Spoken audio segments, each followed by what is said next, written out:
하나님 말씀 봅니다.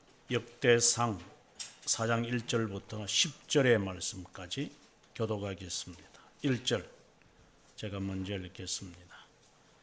유다의 아들들은 베레스와 헤스론과 갈미와 훌과 소발이라. 소발의 아들은 르아야는 야핫을 낳고 야핫은 아후메와 라핫을 낳았으니 이는 소라 사람의 종족이며 에담 조상의 자손들은 이스라엘과 이스미와 입바스와 그들의 매제 하술렐 보니와 그들의 아버지 브누엘과 후사의 아버지 에셀이니 이는 다 베들레헴의 아버지 에보라다의 맏아들 훌의 소생이며 드고아의 아버지 아스훌의 두 아내는 헬라와 나아라라.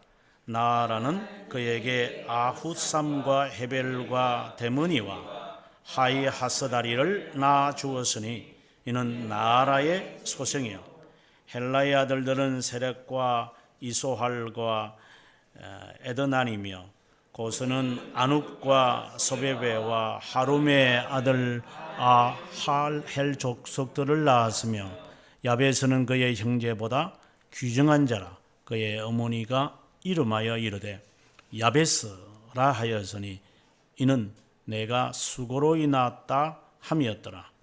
야베스가 이스라엘 하나님께 아뢰어 이르되 주께서 내게 복을 주시려거든 나의 지역을 넓히시고 주의 손으로 나를 도우사 나를 환난에서 벗어나 내게 근심이 없게 하옵소서 하였더니 하나님이 그가 구하는 것을 허락하셨더라. 아멘. 오늘 읽었던 말씀 가운데 9절의 말씀을 우리가 함께 읽도록 하겠습니다. 야베스는 그의 형제보다 귀중한 자라. 그의 어머니가 이름하여 이르되 야베스라 하였으니 이는 내가 수고로 인하였다 함이었더라. 아멘. 저는 족보만 나오면 이 족보를 어떻게 설명해야 되는가 하는 그런 신학자지만 걱정이 앞섭니다. 그래서 이 이름들의 그 히브리어 이름, 여기는 좀 다 히브리어니까 히브리 이름의 뜻을 또 파악하기도 해보고, 그리고 이 히브리의 이름에 관련된 또 성경 구절들을 찾아보기도 하고, 하지만 뾰족한 수가 별로 없어요. 이 족보가 9장까지 나타나는데 역대상의 이 족보를 통하여 우리가 어떤 진리를, 주님은 무엇을 말씀하시고자 하는 것인가. 실제로 발음도 힘들어요. 8절에 보면은 뭐 하룸의 아들, 뭐 아하헬, 뭐 교회사 이름들을 이야기하면 읽다가 어떤 학생 시가 꼬부러져 가지고 어럭 이렇게 방언을 내고 막 그러던데, 여기 이름들도 너무 힘들어요. 이게 뭐 하하하스다리 뭐 이라고.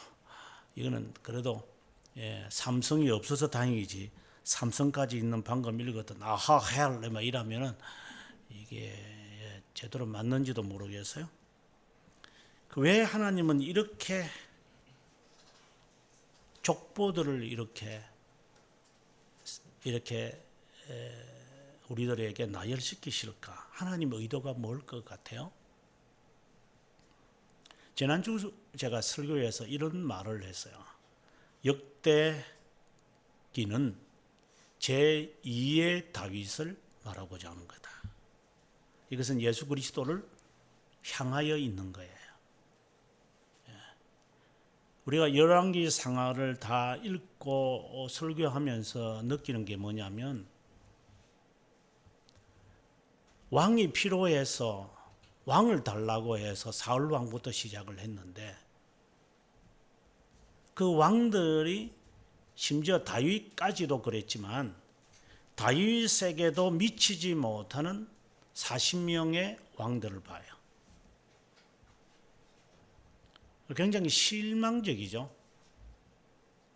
그러면서 출바벨론, 그러니까 기원전 5세기에 역대기 상하를 기록하면서 이 저자는 정확하게 모르겠지만 아마 많은 학자들은 에스라라고 이야기를 하는데, 에스라가 이제 왕족이거든요.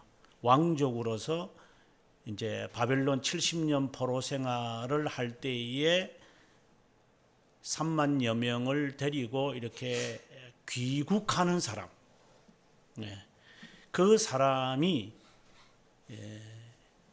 지금 이스라엘 사람에 태어난 이 사람은 들은 과거를 모르니까, 그래서 왜 우리가 외국 생활을 70년을 하고 돌아와야만 하는가? 어떻게 본다면 애들은 거의 혼혈아로 만들어 놓고 외모는 이스라엘 사람들처럼 보이지만 속은 완전히 바벨론화 되어 있는 사람들, 이 자녀들에게 역사를 설명해 줘야 되니까 이렇게 처한 역사가 있다 라고 해서 역대기 상하가 기록되어졌는데, 그 서두에서 족보를 이제 나열하는 거예요. 그 족보의 핵심은 유다와 다윗이에요. 더 놀라운 것은 유다와 그리고 다윗을 설명하면서, 유다의 후손이 다윗이니까 적자인 세 사람, 2장에 나타나는데 적자인 세 사람의 이야기를 하는 게 아니라 적자가 아닌 마태복음 1장에 나오는 것처럼 유다의 며느리와 동침해서 낳은 아들들, 그 아들들의 계보를 잇는 다윗, 어떻게 본다면 부끄러운 소생이죠. 그래서 이 역대기 상에 나타나는 족보는 정통의 이야기를 하는 게 아니라 좀 적자도 아니고 서자들도 아닌, 우리나라 같으면은 허균의 소설에 나오는 홍길동처럼 정말 족보에 넣을 수 없는 사람들의 이야기, 그런 사람들의 이름들을 지금 나열하고 있고, 그 가운데서 다윗이 있었다 이런 이야기를 하고, 오늘 본문에서는 그 가운데 야벳이라고 하는 사람이 있다 이런 이야기. 마치 이것은 예수 그리스도께서 내가 세상에 온 것이 의인들을 구하러 내가 온 줄로 생각하느냐, 나는 죄인을 부르러 왔다, 나는 잃어버린 자를 찾으러 왔다. 의사는 질병이 있는 자들과 병든 자에게 필요하지 건강한 자에게는 필요가 없다. 주님의 이야기는 마치 주님의 나라는 몸을 파는 여자들과 세리들과 노예들이 들어가는 나라다 이렇게 이야기를 해요. 당시에 바리새파 사람들은 당황할 정도로 얼마나 정오심이 있었기에 예수 그리스도를 죽여버리겠다라고 할 정도로 예수님의 이 말씀은 굉장히 혁신적인 이야기였어요. 오늘 족보의 이야기도 그렇다 이 말입니다. 여러분들도 조금 가문이 있는지 없는지 저는 모르겠지만 족보에 이름을 따라 여러분 이름 적을 거예요. 월, 화, 수, 목, 금, 토 이렇게 해가지고 제 때가 오기면 저희 아버님이 흑토자예요. 그래서 기예요. 저희 아버님이 도름이. 그래서 저희 육촌 분들이 다 기돌림이에요. 기.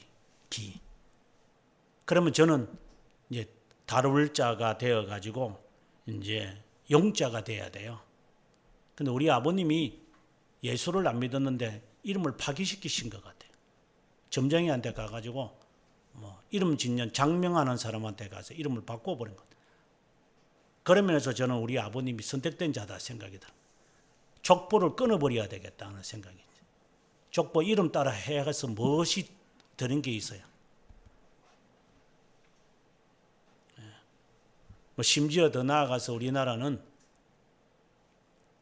무슨 띠를 갖고 나는 생쥐띠, 나는 백마띠, 나는 용마띠 이라고 아직도 그것을 사용하고 있는 예수쟁이들. 그게 우리의 뿌리인 줄 알지만 우리의 뿌리는 조선시대보다 훨씬 전의 이야기이기 때문에 그때 족보를 본다면 아무 필요도 없는 것들. 이는 구섭에 종속되어 있는 우리들.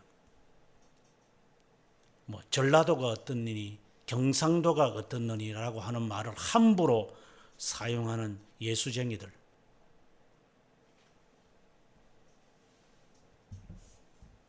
성경은 이것을 완전히 뒤어바꿔서 오늘의 족보의 이 이야기는 다윗 제2의 다윗을 바라보면서 심지어 예수 그리스도의 족보를 누가가 이제 언급을 할 때에 보면 그 족보가 다윗이고 그리고 그 위에 올라가면 아브라함이고 그리고 이제 아담까지 가는데 그 족보의 이름들이 오늘 우리가 읽게 되고 읽고 있는 이 역대상 1장에서부터 나타나는 족보의 이름들이 다 거기에 등장을 해요. 이제. 근데 다 보면 정통이 아니에요. 왜 하나님은 이러한 이야기를 우리에게 하시는 걸까요? 왜 족보를 화려하게 만들어 놓지? 나는 이 시에 몇 대 손이다 이런 자랑 좀 하지.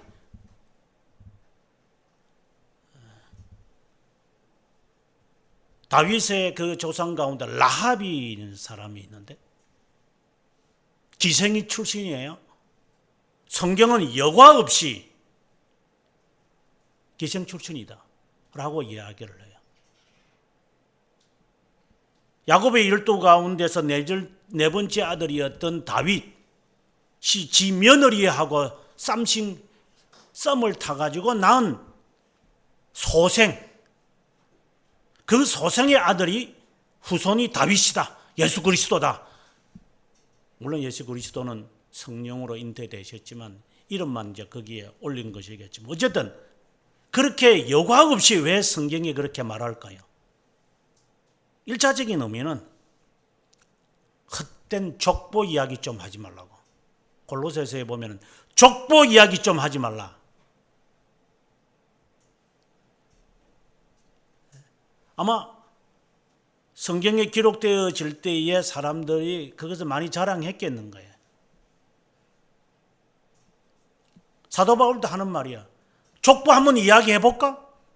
나는 베냐민 지파 중에 베냐민 지파고 가말리엘 문화에서 최고의 학문을 가졌고 나는 로마 시민이다. 이런 이야기를 합니다. 족보 이야기하지 말라고 자기는 이야기를 합니다. 속칭하는 말들 우리나라 같으면 내가 강남에 산다고 함부로 말하지 마라 이 말입니다. 예수쟁이들 치고 안 믿는 사람들이 강남에 살거나 무슨 3구에 산다면 조금 낫겠다고 거기 나은지도 좀 모르지만 어쨌든 그런 말들을 함부로 내깔리겠지만 예수쟁이들은 그렇게 하지 마라 이 말입니다.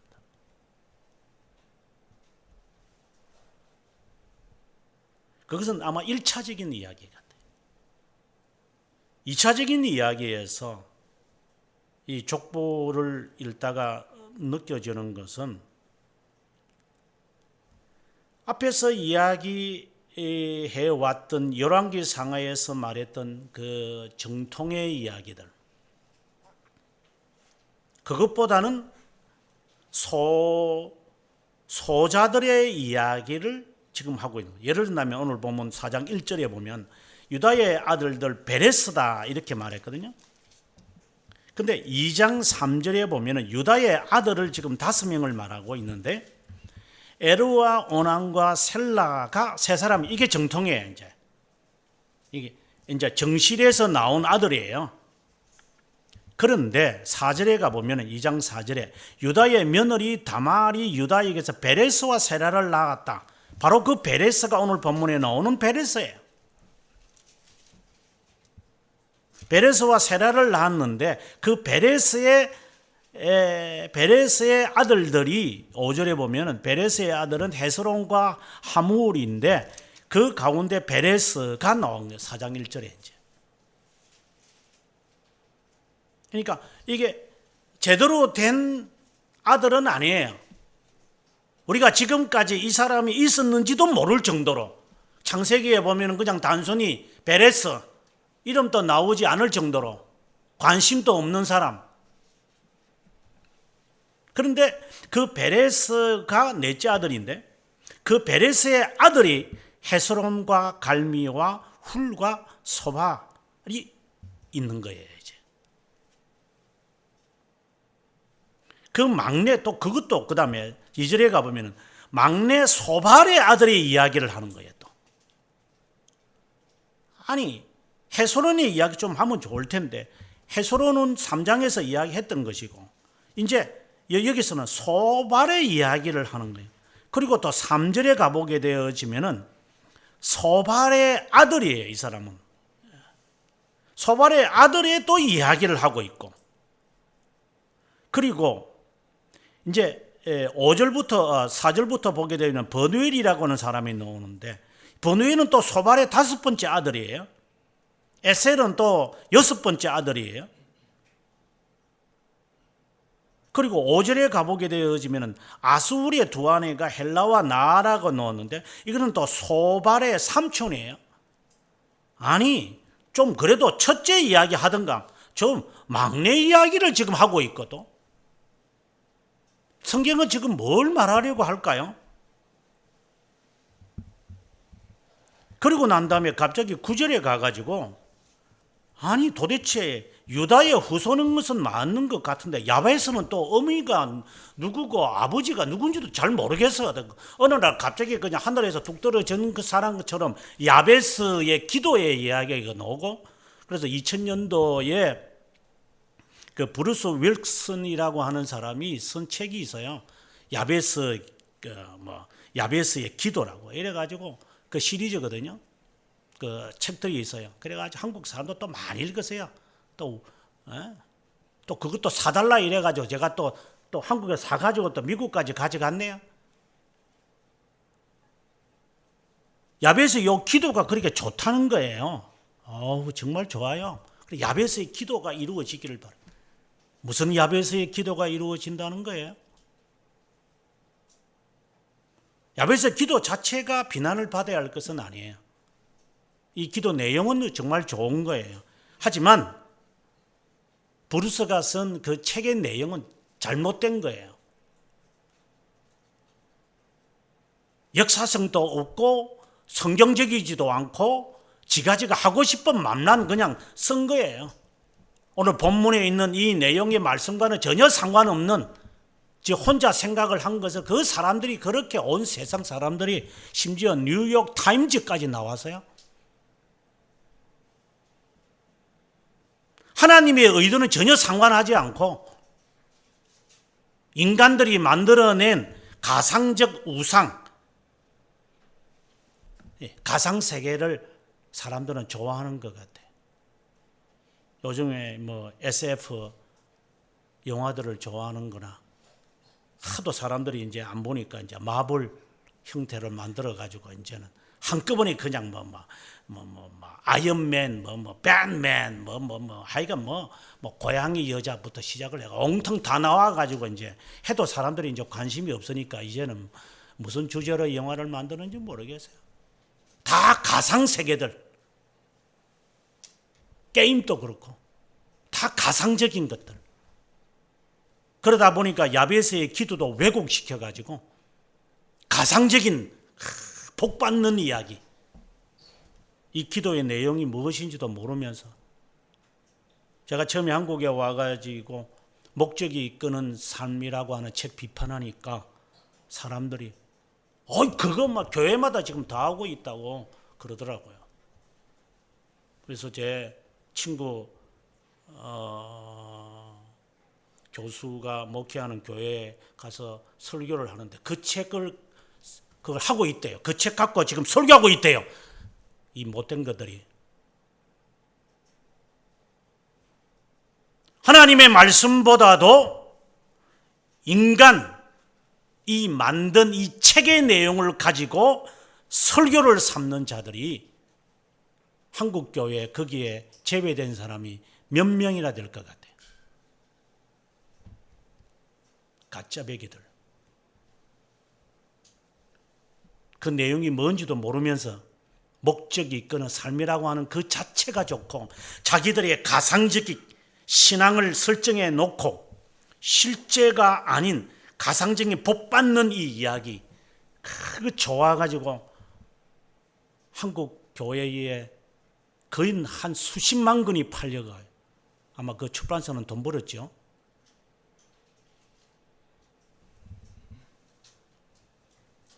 정말 꼴불견들이 한국 교회에 많이 일어나요.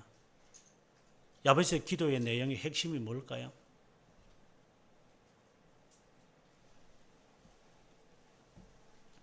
아무튼 야베스라고 하는 이 사람도 유다의 후손이고 족보에 계보도 없지만 어쨌든 다윗의 조상인 것은 틀림없는 것 같아요. 하나님은 이 족보 이야기를 하다가 갑작스럽게 야베스를 등장시켜서 야베스라고 하는 사람을 이렇게 표현해내고 또다시 족보의 이야기를 해내려가고 있어요. 그럼 하나님의 의도가 있는 거죠. 족보 이야기에 서자들처럼 여겨지는 사람들의 이야기가 전개되면서 그리고 또 갑작스럽게 이 야베스라고 하는 사람의 이름의 뜻은 여기에 보면은 9절에 수고로이 낳았다 이렇게 되어 있거든요. 고통스러운 자, 그러니까 고통을 만들어내는 자 이런 이름의 뜻을 갖고 있어요. 그 어머니가 애를 낳으면서 그런 거예요. 마치 라헬이 자기 아들을 낳으면서 그렇게 이름을 부른 것처럼 여기도 어머니 이름도 없어요, 이제는. 그러면서 그 아들의 이름을 고통을 일으키는 자다. 이 이름을 정하고 그 아이에 대해서 하나님은 인용을 하고 있어요. 그가 드렸던 기도. 마치 버려진 자겠죠. 제가 볼 때는 아마 이 말씀에 야베스의 족보가 정확하지 않는 거 보니까 정확하게 이렇게 위에 뭐 누구 이렇게 정확하게 안 넣은 거 보니까 어느 날 갑자기 아마 이렇게 들어온 사람 같으면 인간들이 바라볼 때는 정통성이 없는 것 같아요. 그러면 주님은 족보 속에 이러한 이름을 집어넣는 것을 볼 때에 우리가 상상할 수 있는 것, 아니면 상상이라기보다는 말씀을 해석해 볼 때 하나님의 의도는 무언가에 있다라고 하는 거죠. 고통을 일으키는 자, 고통 속에 나은 자. 사도 바울이 이런 말씀을 해요. 내가 다시 상고의 고통을 내가 겪어야 할 거다. 이런 말을 해요. 오늘 저는 이 야베스의 이름이나 그리고 1장부터 진행되어지는 이 족보의 이름들을 하나하나 이제 그리다 보니까 저도 헷갈려요. 이게 어디에 붙는지 모르겠어. 이러한 이름들을 주님께서 이렇게 해나가는 것을 보게 될 때에 여기에는 하나님의 분명한 의도가 있다. 그것은 오늘 족보의 두 번째 의미로서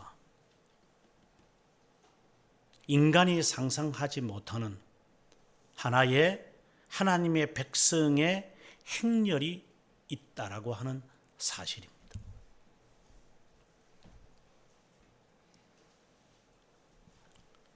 하나님이 사람들이 볼 때는 거지 나사로예요. 그러나 하나님이 보실 때는 야베스처럼 참 귀중한 자다. 그 귀중한 자들이 있다라고 하는 거예요. 그들은 고통을 일으키는 사람, 고통 속에서 나아지는 자들인 거예요. 바로 오늘 본문의 제목처럼 남은 자다. 저는 그렇게 오늘 본문을 해석하고 싶은 겁니다. 이 족보의 내용 전체가 남은 자라는 것이 아니라 남은 자의 개념을 주님은 우리들에게 족보를 통하여 우리에게 알려주시고자 하는 것이다. 도대체 남은 자가 뭐예요? 문자 그대로 말하면 찌끄레기예요. 찌끄레기. 사도 바울도 그런 말을 해요. 나는 이 세상에서 찌끄레기라고, 쓰레기이더라고. 쉽게 말하면 쓰레기예요. 쓰레기와 같은 나, 이런 표현을 하는데, 나는 하나님의 자녀는 쓰레기예요. 남은 자, 좋게 말하면 남은 자, 문자 그대로 말하면, 글자 그대로 말하면 쓰레기와 같은 자. 그러면 어떤 쓰레기인가요? 1차적으로 이 말씀이 인용되어지는 것은 이사야에서 이 남은 자라는 단어가 시작해요. 첫 번째 그가 말하고자 했던 첫 번째 의미는 사네립 아수르가 쳐들어왔을 때, 사네립이 왔을 때에 이 북이스라엘이 쫄딱 망하고 말아요. 계속 우리가 열왕기 상하를 보면 참 진짜 해도 너무하잖아요. 정말 해도 너무해요. 내 자신도 그렇지만 인류의 역사를 보면요, 해도 너무해요. 인간들이요. 차라리 동물을 갖다가 1000마리 키우는 게 낫겠어요. 자기 자녀 키우는 것보다도 차라리 동물을 키우는 게 훨씬 나아요. 동물은 먹을 것만 주면 그래도 꼬리 흔들면서, 고양이가 이렇게 기분 좋으면, 개들은 기분 좋으면 꼬리를 막 엉덩이가 부서질 정도로 흔들지요. 고양이는 그렇게 하지 않아요. 꼬리가 딱 세워놓고 이렇게 지팡이처럼 이렇게 딱 기울어지면 저는 기분 아주 좋은 거예요. 그냥 바닥 세우면 싸우는 거고, 이렇게 딱 이렇게 기울어지놓고 와요. 여러분 고양이 보실 때 한번 보세요. 고기를 어떻게 꼭 꼬리를 이렇게 딱 해가 지팡이, 산타클로즈의 그 지팡이 모습을 해가지고 오면요, 그러면 그래 자기는 좋은 거예요. 그냥 주인한테 와가지고 고르륵 하면서 달려붙는 거 보면, 인간은 그렇지 않다 이 말입니다. 지저분한 게 인간이에요. 은혜도 모르요. 얼마나 알 것 같아요? 몇 퍼센트나 인간들 가운데서 정말 제대로 된 사람들도 있죠. 제가 볼 때 훌륭한 분, 정말 역사의 길이 남을 분들도 계시지만 99.99%는 안 그래요. 그냥 인간이라고 하는 그 인간이라는 이름만 그냥 붙이면 좋겠어요. 짐승 인간 이렇게 할 정도로. 그래서 이 아수르 사네립이 쳐들어와서 북이스라엘을 몰락시키고, 그리고 사람들을 다 데리고 가버려요. 포로로 다 잡아가고, 여기에는 마치 그 호주가, 지금의 이제 오스트레일리아가 과거에 그 영국 사람들이 범죄자들을 보낸 그 장소 가운데 하나잖아요. 다 범죄자들만 간 게 아니라, 제가 그 호주의 그 밑에 호밧이라고 하는 그 큰 섬이 있어요. 큰 섬에 가보니까 그 당시에 그 스코틀랜드나 잉글랜드의 범죄자들이 그 모아두었던 그 감옥이 있어요. 이제 그런 사람들이 이제 거기에서 거하면서 자녀 놓고 뭐 그들을 위해서 또 장사꾼들이 오고 뭐 이렇게 해가지고 어쨌든 다는 아니겠지만 그것이 하나의 토대가 된 것은 사실이거든요. 그것처럼 범죄자들과 모든 몹쓸 사람들은 남겨두고 똑똑한 사람들은 다 데리고 가버려. 그 남아있는 사람들, 그 쓰레기와 같은 찌꺼기와 같은 사람들, 그 이야기를 이사야가 떠올리는 거예요. 그러고 난 다음에 남유다도 우리가 살폈지만 남유다도 쫄딱 망해요. 한 200년 정도 이렇게 버티다가 400년을 넘어가는 나라는 이 세상에 없어요. 중국의 역사 가운데서 300년도 넘어가는 나라 거의 없어요. 거의 400년 되면 그저 쫄딱 망해요. 그 영국 청나라가 쫄딱 망하게 될 때에 훌륭한 왕 한 3명, 옹건제를 비롯해서 건융제 이렇게 몇 명, 한 3명 정도 빼고는요, 나머지 수십 명은요, 진짜 볼 것도 없어요, 진짜. 우리나라 역사도 마찬가지지만, 우리나라 역사에 제대로 된 왕을 누구를 꼽을 거예요? 순종을 꼽을 거예요? 철종을 꼽을 거예요? 현종을 꼽을 거예요? 누구를 꼽을 거예요? 세조요? 세종요? 그나마 세종은 한글이라도 만드셔서 훌륭하신 분으로 우리가 초항을 해야 돼요.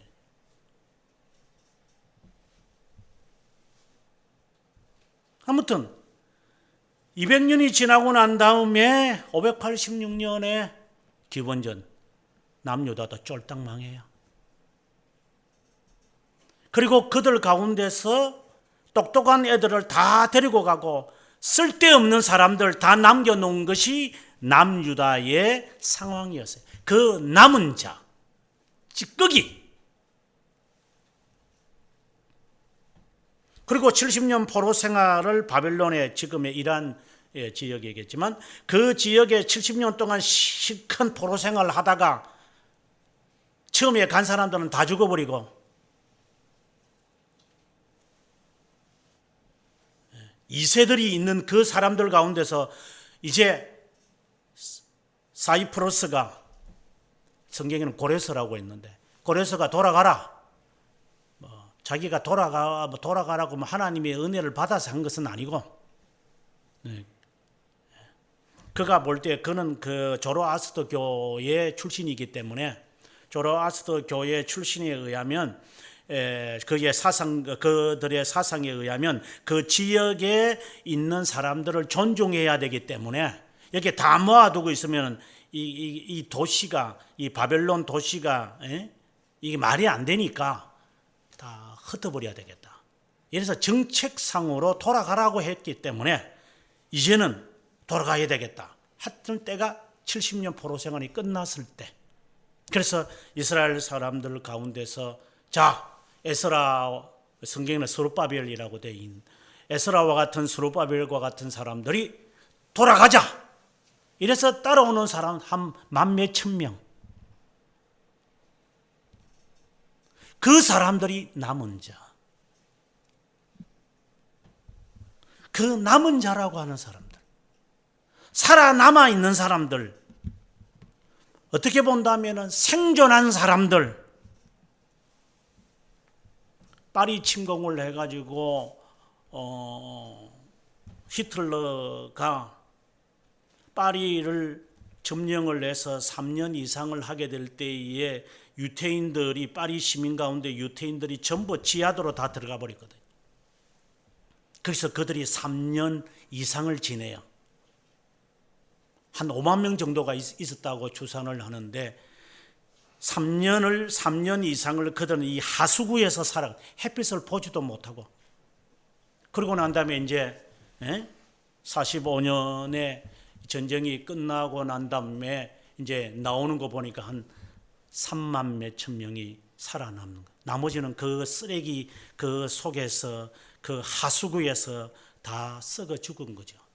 얼굴들은 다 그냥 지금의 소말리아와 같은 그런 사람들처럼 해가지고 눈들은 다 그 좀비들처럼 다 들어간 모습으로 초췌해가지고 하얀 사람들이 이 피부가 이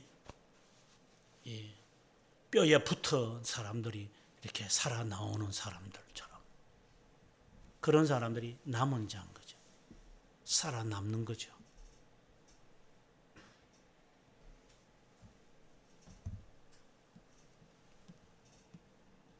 그런데 성경은 그 남은 자만이 구원받는다고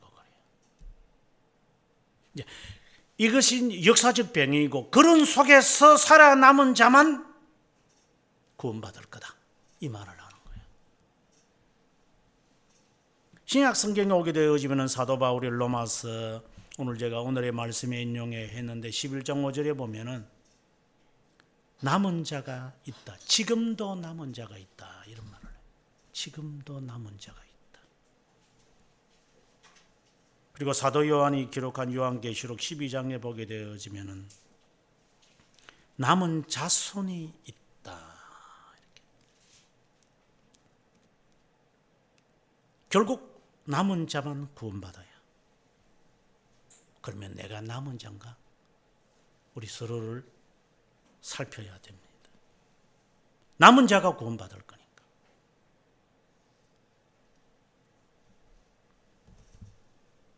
로마서 11장 5절에 보면은 지금도 남은 자가 있다고 했는데 그 남은 자는 은혜로 택함을 받은 자다. 선택된 자라고. 그래서 선택된 자는 남은 자라고 하는 거예요. 이제 남은 자가 어떻게 살아야 되느냐는 조금 있다가 우리가 숙제로 남겨놓고 선택된 자를 다른 말로는 남은 자라고 한다. 이 말이에요. 그 본래의 그 어원은 뭐냐? 오늘 여기에 나오는 야베스의 이름처럼 고통을 겪으면서도 살아남아야 한다. 제가 저희 교회에서 유학을 미국으로 보내는 자녀들한테 제가 하는 말이 있어요. 살아남아라. 유학은 생존이다. 못 살아남고 앉아가지고 미국 가가지고 목사 자식들 여기 목사 자식들 그 미국 가가지고 술 담배 하는 놈들이 수두룩하거든요. 성도들 헌금 모아가지고 보내놨더만은 이것들이 앉아가지고 돌아다니는 놈들이 한두 명입니까? 다는 아니지만 제대로 된 놈이 몇 놈이나 있을 것 같아요. 그런 놈들이 서로 돌아다니고 공부하라고 보내놨더니 앉아가지고 엉뚱한 짓거리를 하는 놈들이 거의 한 8, 90%는 그렇게 하는 놈들이죠. 미국에 가서 공부하는 놈들 보면. 제가 살지 않았더라면 저는 모르죠. 그래 현 주소에 신자 집안이든 장로 아들 딸이든 목사 아들 딸이든 권사 아들 아무 소용없어요. 미국에는 땅덩이 딱 떨어지고 나면요 이것들요 지 하고 싶은 대로 다 해요. 이것들이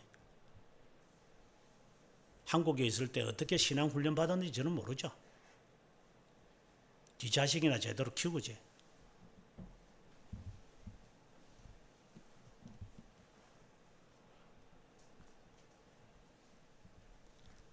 남은 자는 고통 속에서 생존하는 자예요.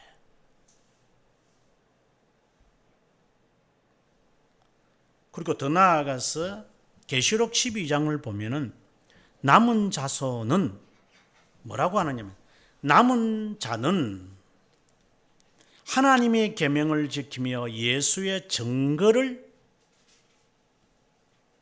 가진 자들과 더불어 싸우는 자들이다. 이랬어요. 하나님의 계명을 지키는 자라고 했어요. 하나님의 계명을 지킨다라고 한다는 것은 하나님을 사랑하는 자고 다른 말로 한다면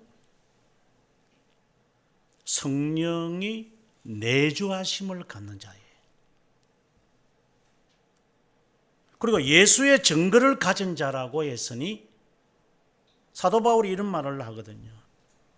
내 몸에 그리스도의 흔적을 가졌다. 이렇게 말을 해요. 나는 정말 고통을 많이 겪었다. 그리스도의 상처를 받은 자다. 그리스도를 위해서 나는 내 몸의 이 육체의 이 흔적을 나는 정말 많이 가졌다. 이렇게 이야기를 하는 사람이에요. 그렇다면 오늘 이 말씀을 가지고 우리 자신에게 반영시켜 본다면 우리는 어떤 흔적을 가지고 있어요?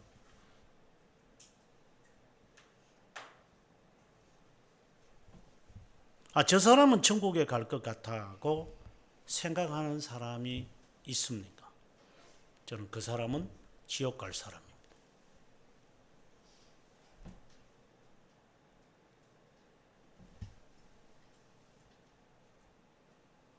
하나님이 보시는 관점과 사람이 보는 관점은 전혀 달라요.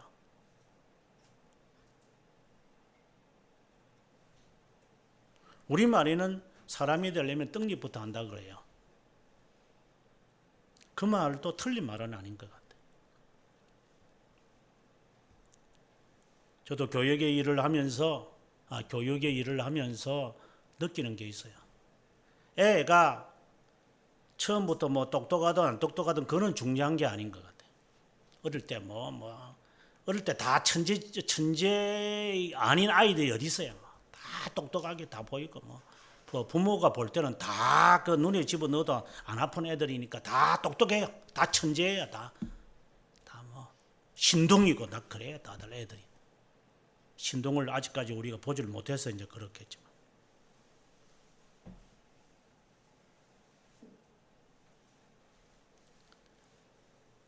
그 아이가 똑똑하든 뭐든 간에 그는 상관없이 저 애가 떡잎부터 안다라고 하는 말 속에는 저 애가 순종이라는 것이 있느냐, 어른의 말을 들을 줄 아느냐. 저는 많은 사람들을 키워봤지만 들을 줄 아는 사람은 언제든지 그 사람은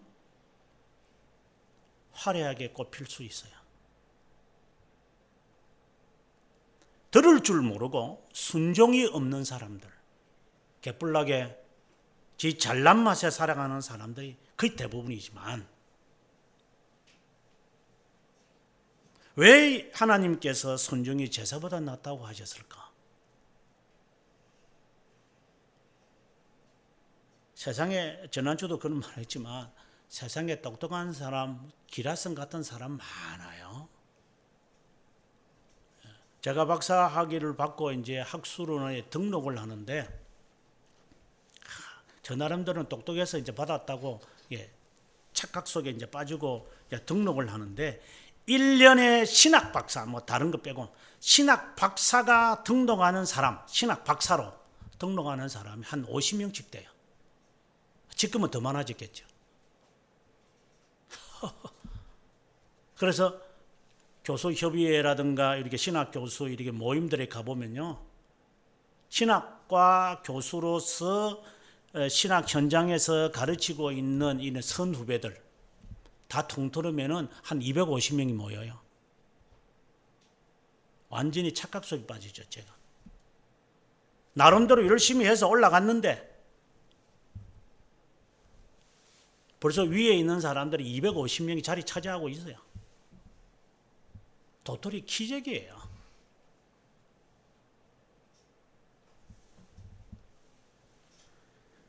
사람들이 볼 때에 이 박사라고 하는 게 굉장히 중요한 것처럼 보일 뿐 아마 박사를 안 받으면 박사 받고 싶겠죠. 사람들이 아마 안 올라가 본 것이니까 올라가고 싶겠죠.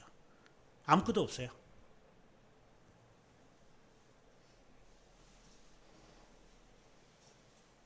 사람이 보는 관점과 하나님이 보는 관점은 다르다라는 말을 제가 강조하고 싶은 거예요.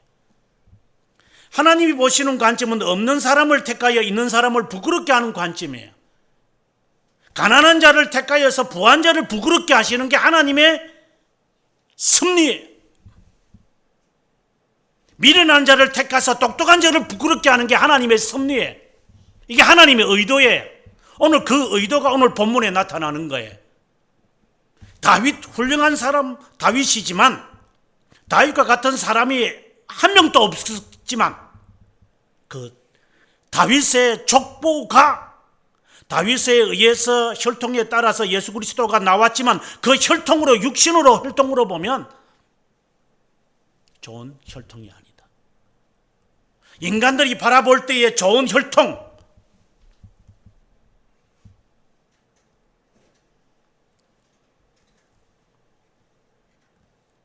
그 체스트 컬러라든가 이런 컬러를 보면 색깔이 굉장히 고상하죠. 그래서 저도 그 밤색을 제가 좋아하는 성격 가운데 하나예요. 우리나라에 이제 밤색 양복이 별로 없어서 이제 제가 못 입고 있는 것이지.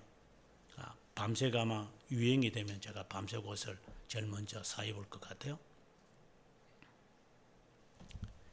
밤색의 그 원형적인 그 말들, 뭐 10억, 20억 하는 그런 말들, 경마 끝나고 난 다음에 승마 끝나고 난 다음에 아무 소용도 없어요.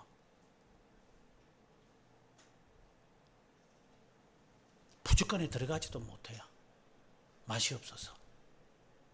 화려하게 사람들에게 등극을 하는 말들이지만 다리 한번 부서지고 나면 그냥 죽여버리고 말아요. 인간이 보는 관점은 그렇다라고 하는 말을 하고 싶은 거예요. 하나님은 가난한 자, 멸시받는 자. 그래서 언젠가 제가 강의를 하면서 했던 말이 천국 들어가는 사람들은 죄송하지만 애꾸는 코 없는 사람, 손목 없는 사람, 발목 없는 사람, 옆구리 창자 나온 사람들 이런 사람들만 들어갈 거다. 사제가 멀쩡한 사람은 못 들어갈 거다. 그래서 나는 그것이 두렵다 그랬어요.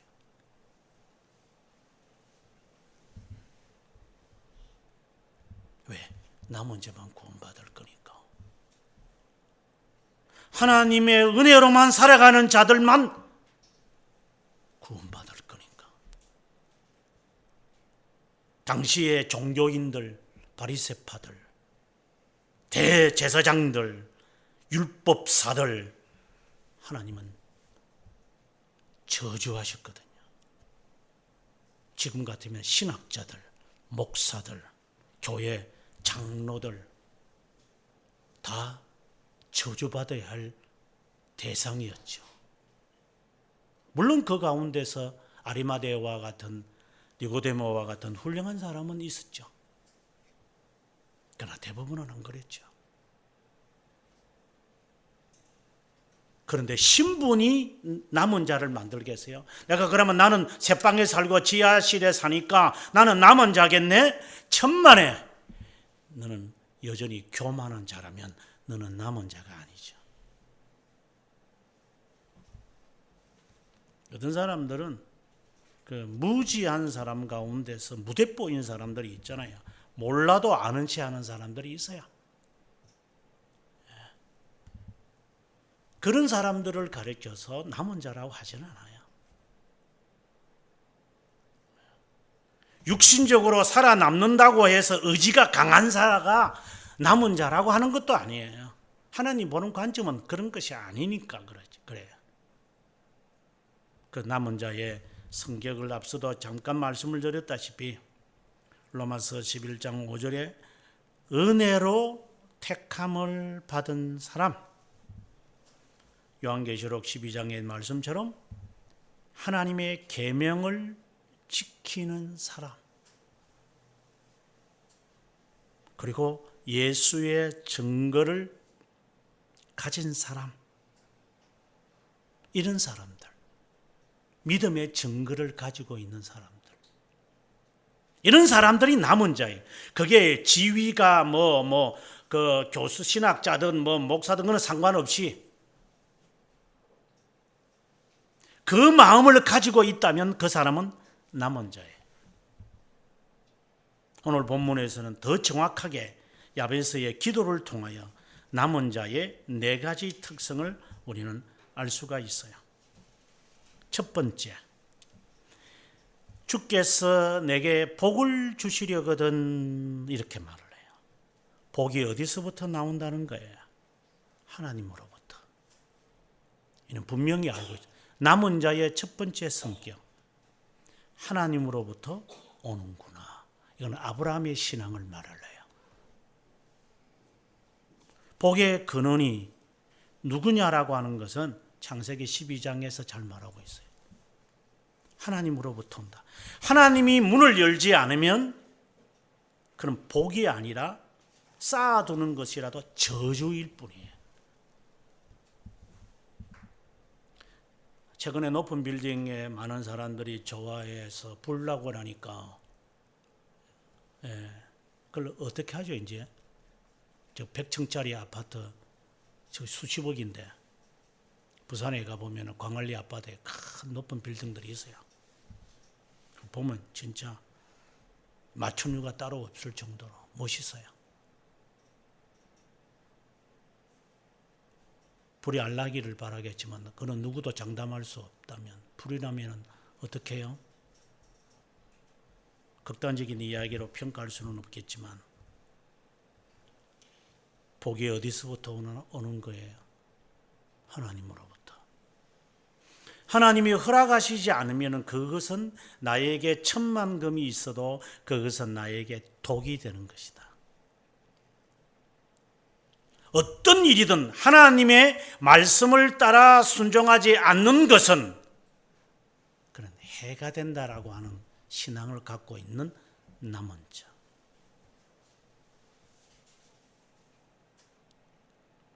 누가 어떤 권위자가 말을 하는 것과는 상관도 없어요. 하나님의 말씀에 입각하여 그것이 하나님께로부터 왔다는 사실을 확신하며 살아가는 사람들. 그렇다면 그거는 남은 자예요. 제가 여러분들에게 늘 강조하는 것 가운데 하나가 그 바람꾼, 그 숙종대왕이 바람꾼이거든요.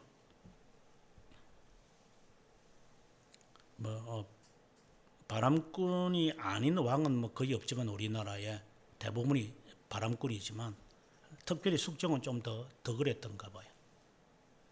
숙종이 이렇게 돌아다니기를 좋아했는데 밤에 사람들 돌아다니봤자 여기 서울 바닥만 돌아다녔겠지 지가 저 멀리까지 갔겠어요? 어쨌든 밤에 나가서 순찰도 좀 하고 이제 이렇게 백성들의 마음을 좀 살피고 그랬는가 봐요. 숙종이. 근데 그 숙종의 여러 그 일화들이 참 많은데 그 중에 하나가 뭐냐면 사람이라고 하는 게 손님이 오면 우리나라에서는 보통 이렇게 술을 대접, 우리나라는 이제 술을 대접하는 거니까, 야, 술 가져오라. 술 한 잔 이렇게 마시고, 자, 이렇게. 우리나라 지금 문화도 그렇죠. 술이 없으면 고기도 잘 안 먹잖아요. 삼계탕 집에 가더라도 술 내놓고, 이러고. 고기만 먹으면 술. 우리는 어디든지 가도 다 술이라. 마치 외국 사람들 포도주 마시는 것처럼 이제 그렇게 하는 거죠. 그래서 한날은 이 사람이 이제 순찰을 가는데 어느 집에 이제 가게 돼요. 밤에. 아주 멋있는 옷을 입고 오니까 양반인 것처럼 보였겠죠. 당연하죠. 옆에는 경비원이 있었으니까. 들어오시오. 그래 들어왔는데 그 사람이 밥을 맛있게 먹더라. 그리고 술도 마시고. 그래서 앉으면 손님을 오라고 했으면 술이든지 밥이든지 이렇게 주셔야지 되는데 아니 밥만 덜렁 주고 술은 자기 혼자 꼴짝꼴짝 마시더라. 그래서 세상에 이런 법이 어디 있느냐 이렇게 이야기를 하니까 그 주인장이 하는 말이 숙종 보고 네 이놈! 너는 옷차림이 양반처럼 보이는데 주주객반이라는 말도 모르고 글 꽤나 읽은 놈이더냐. 술은 주인이 먼저 마시고 밥은 손님한테 주는 것이지 않느냐. 그래서 술은 못 마시고 앉아서 밥만 먹고 나왔다. 이런 이제 야사가 있어요.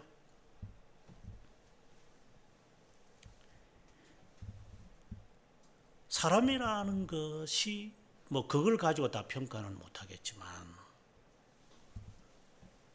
인간이 주어지는 모든 것을 가지고 자기가 부가 형성이 된다고 생각한다면 큰 착오인 거예요. 이것이 해가 될 수 있으니까. 왜? 술에다가 독을 탈 수 있기 때문에 술을 손님한테 먼저 주는 것이 아니라 주인이 먼저 마시는 거였어요. 근데 그걸 몰랐던 거죠.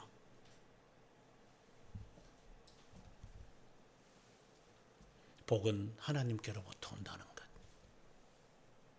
하나님이 주지 않으면 탐하지 말라. 그는 너에게 해가 될 거다. 이것을 아는 사람이 남은 자다. 두 번째 보면 나의 지역을 넓히시고 이렇게 말을 해요. 지역을 넓혀달라? 이것은 사람의 생각에서 뛰어넘어야 돼요. 제가 제자들에게 이런 말을 해요. 너희들이 참되게 제자라면 스승의 어깨 위에 올라서서 세상을 바라볼 수 있어야 될 거다. 스승도 따라잡지 못하고 스승 위에 서서 세상을 좀 바라봐라. 스승보다도 못하는 자가 되어야 되겠는가. 저는 여러분들에게 말하고 싶은 거예요. 여러분이 신앙인인데 나라는 사람을 디디고 더 넓게 하나님의 복을 받아야 되지 않겠어요? 나보다 더 못한 신앙 갖고 어떻게 살겠어요?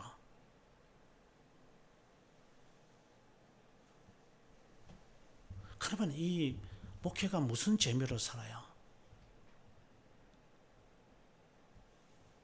남은 자는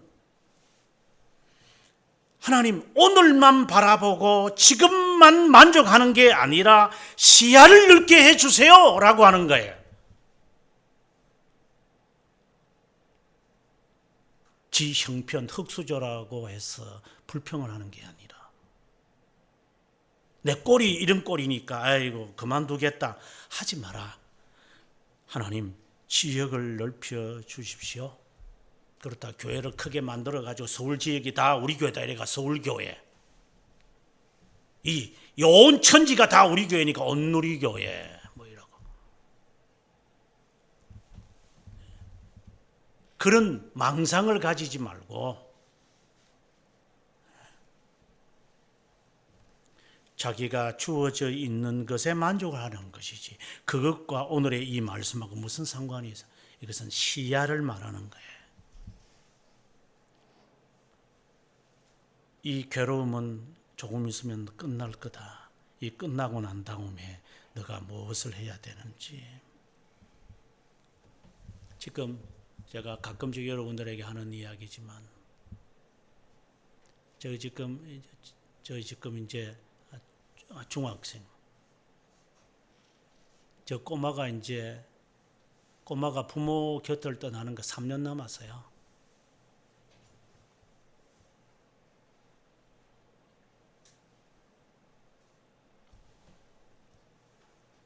(3년) 동안 뭐 해줄 거예요? 부모가 애를 놔두고 내 하고 싶은 대로 짓거리 하고 다니라고요? 지경을 넓혀달라는 개념이 그런 개념이라 이 말입니다. 오늘 제가 오전 공부에서 그런 말을 했죠. 나는 2050년 이상은 살지 못할 거다. 2050년 전에 나는 죽을 거예요. 그 이후의 세상은 저는 별로 관심도 없지만 당신들은 살 거잖아요. 그럼 어떤 사람 되려고 그래요?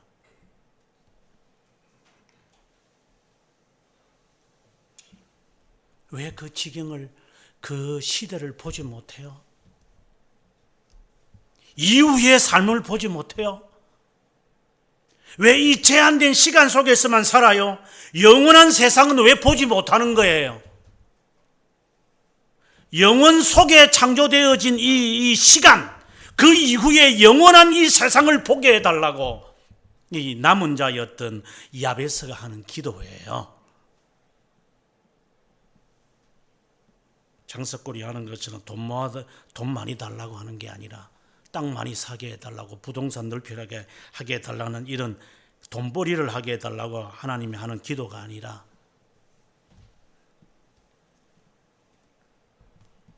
세 번째 기도가 주의 손으로 나를 도와주십시오.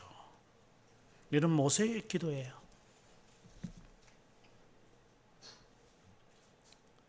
주님의 손이 함께하지 않으면은 앞서 첫 번째 이야기와 유사한 거죠. 복을 하나님이 주셔야 됩니다. 마치 주님의 손이 나를 인도해 주십시오. 로마서 11장 5절에서 은혜로 택감을 받은 남은 자, 바로 이 말씀인 거예요. 인간이 어떻게 해서 하나님의 남은 자가 되는 게 아니라 하나님의 손에 도우심을 받은, 은혜로 도움을 받은 자.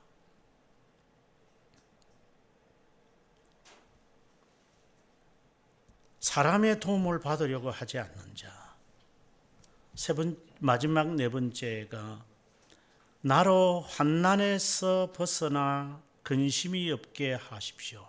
이것은 주기도문의 마지막 청원의 이야기예요.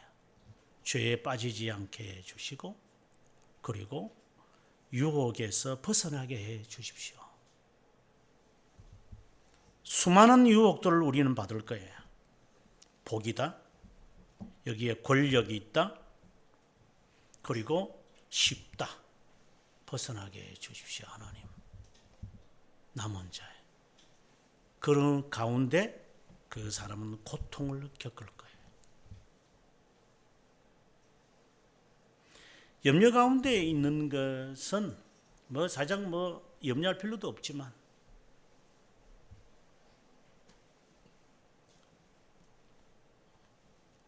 고통 속에서 쓰라린 쓴맛을 모르고, 우리가 셰익스피어의 작품에 말하는 것처럼 눈물이 섞인 빵을 먹지 않고 무슨 인생을 논하겠을까? 제대로 된 사람 같으면 자식을 고생시키는데 내버려 두지요. 호들갑 떨면서 자녀가 힘들어하면은 안 돼. 그래 알았어. 이렇게 호들갑을 떠는 사람이 아니라 언제든지 혼자 살 수 있어요. 지금 생각해 보면 아버님이 돌아가시고 난 다음에 중학교 때 저는 어머니만 허락을 하셨다면 저는 그때 아마 집을 떠났을 것 같아요. 물론 청소년 때 뭐가 있었겠나 싶은데, 노숙자처럼 어디든지 잠을 잘 수 있다고 저는 생각을 했어요.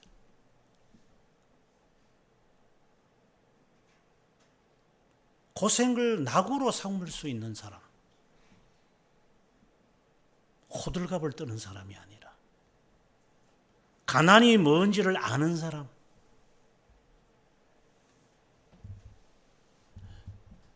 남은 자에. 더 나아가서 남은 자는 예수 그리스도였어요. 그는 우리의 질고를 아는 사람이에요. 그래서 우리를 잘 알아요. 이 말은 내가 당할 질고를 그분이 담당하셔서 잘 아신다 라고 하는 말일 수도 있겠죠. 그렇게 해석이 되는 것이 맞죠. 그러나 또 다른 부속적인 뜻은 이런 뜻이에요. 그분이 질고를 당했기 때문에 질고를 당하는 자를 알고 질고를 당하지 않는 자를 분별하실 수 있다라고 하는 의미도 있어요. 우리가 뭐 흔히 유행에 말하는 것처럼 네가 개맛을 아느냐 하는 것처럼 네가 인생을 아느냐 네가 라고 하는 말과 같은 원리죠. 그분이 질고를 당하셨기 때문에 질고 없이 하나님 앞에 등장하려고 하는 사람의 그냥 조용히 지옥 가지. 저도 한 20년 교조생활을 해보니까 공부하는 놈과 공부하지 않는 놈이 눈에 보여요. 그리고 신앙생활 지금까지 해보니까 언뜻 보기는 잘 모르겠지만 조금만 지나면은 저게 속에 텅 빈 사람인지 텅 비지 않은 사람인지 알겠어요. 그리고 절대적인 것은 아니지만 네가 왜 고생하는지 알겠다. 네 인생은 힘들겠구나. 그 정도는 판단이 돼요. 절대적이진 않아요.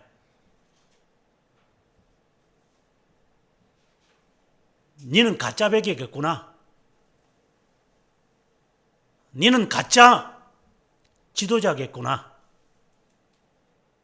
물론 그들도 저를 그렇게 볼 수도 있겠죠. 그 정도는 판단이 돼요. 그래서 최근에 있었던 2달 전에 있었던 사건도 그러한 일들이고 가지를 잘라버려야 되겠다. 먼지만 일으키는 사람들 앉혀놓고 제가 뭘 하겠어요?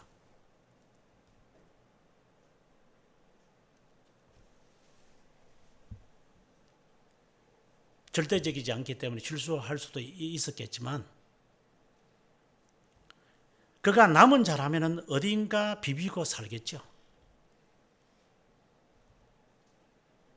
질고를 당하신 그 남은 자이신 그분이 원형이신데 그분이 보고 모르시겠느냐 이 말입니다. 인간도 어느 정도는 파악해내는데 저게 될 놈이다 안 될 놈이다 그 정도는 파악이 돼요. 여러분들이 자식을 키워보지만 이 자식이 어떤 자식이라는 거 딱 보면 알아요. 아, 이러면 참 괜찮은 놈이겠구나. 냉정하게 바라보면 아, 정말 걱정스럽다 하는 그 자식이 있어요. 내가 봐도 그렇게 느껴져요. 이것이 틀려지기를 바랄 뿐이죠. 하지만 남은 자이신 그분이 남은 자를 모르시겠느냐 이 말입니다.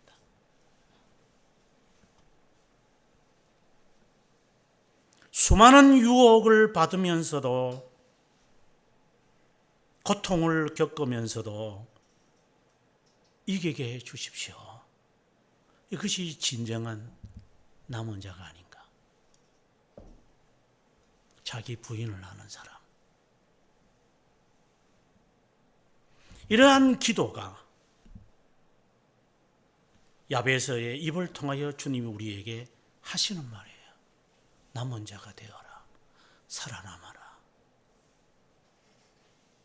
영혼에서 우리를 선택하셨던 은혜로 선택하셨던 하나님 세상에 보내셔서 남은 자라 살다가 오너라.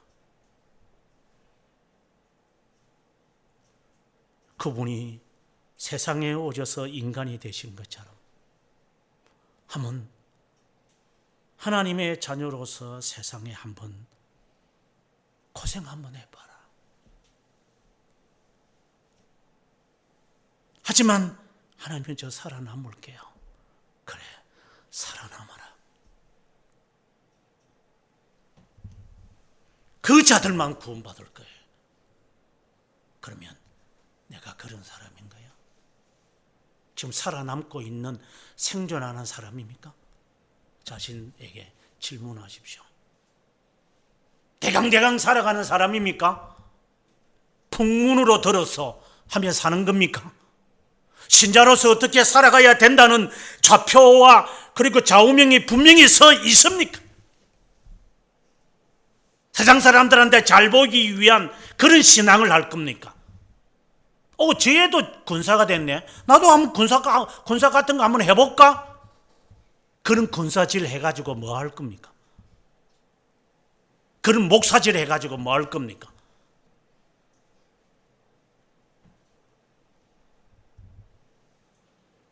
질거도 모르는 자가 앞에 서서 하는 설교를 누가 그것을 귀담아 듣겠습니까? 인생을 모르는 자에게 기공자처럼 좋은 말만 하는 자. 어느 교회를 가서 강의를 하는데 부목사가 기도하는 것을 들어서요. 저는 간질병이 걸린 줄 알았어요. 제가. 그 기도가 너무 아름다웠어요. 흉내는 제가 못 내겠어요.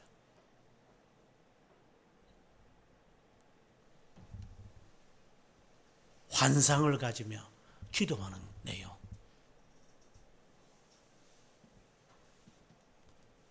인생이 그런 겁니까? 신앙이 그런 겁니까? 인간으로 오셨던 그분이, 하나님이신 그분이 우리를 세상에 태어나게 하셨을 때는 그냥 잘 먹고 잘 살라고 그렇게 하나님이 이야기하여 살도록 하게 하셨을까요? 한번 너도 성육신 해봐라. 너도 질거를 한번 당해봐라. 십자가 고통을 한번 당해봐라. 그래야 부활이 있을 거니까. 조금만 어려움이 있으면 하나님 고통 없게 해주세요. 호들갑을 떨면서 야단 법석을 하는 그 인생을 살라고 하나님이 우리를 세상에서 남은 자로 살게 하셨을까요? 어떤 고통을 당합니까? 나는 주님을 위해서. 그렇다고 고통당하는 자가 남은 자라는 게 아니에요. 주님을 위하여 어떤 고통을 당하고 있어요. 무슨 손해를 바라봤나요? 신앙 지킨다고 한번 큰 손해를 한번 바라본 적이 있으십니까? 직장은 쫓겨봤습니까? 학교에서 퇴학은 한번 당해봤습니까? 핍박을 당해봤습니까? 주님 때문에. 주님 때문에 이혼을 한번 당해보셨습니까? 뭘 한번 해봤습니까? 근데 기도가 됩니까, 우리가? 그 질고를 당하신 남은 자 앞에 내가 남은 자가 아닌 자가 어떤 기도가 나와요? 고상하게 기도할 수 있겠죠.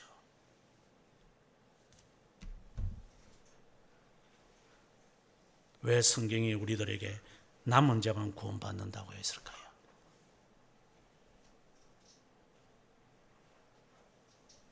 우리 각자가 남은 자이기를